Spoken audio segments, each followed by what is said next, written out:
half kneeling hip flexor stretch. So this is going to be a little bit more intense than the hip flexor stretches we did in week 1 and 2, but the goal is the same, to open up the front of the hip, give you a nice gentle stretch, especially since over the course of the last couple of weeks you've been sitting.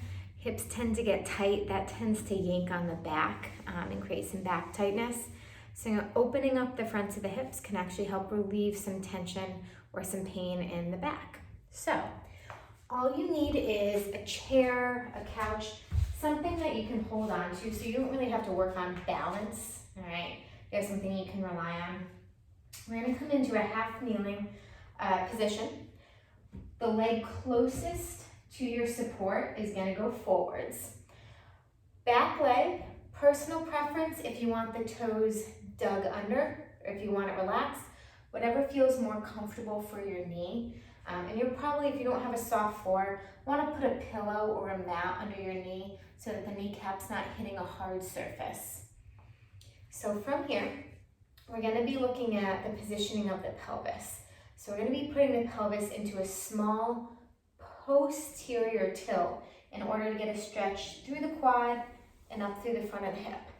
So what I want you to think about is pulling up through the front of the hip so that the hips come directly under you, and then getting a little squeeze of the glute in the back. So I'm thinking about lifting up through the front of the hip, squeezing the glute. Once I have that, you should get a little bit of a stretch through the front of the hip. I'm going to take this outside hand and I'm going to reach up and take a small bend to the side, so toward your supporting structure. And then I'm going to come back up and I'm going to release the squeeze on my glute and let the hip relax, okay? So a couple key things. You want to make sure for a hip flexor stretch here that you're not pushing forward on the hip. That can honestly just cause more tension and more hip tightness in the long run. You want to make sure it's a feeling of pulling up through the front of the leg. So pulling up, a little bit of squeeze in the glute.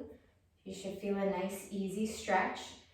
Outside hand comes up, and it's a very small bend to the side. You don't want to hold the stretch for more than about 3 seconds, and then you want to make sure you relax out of it in between, okay?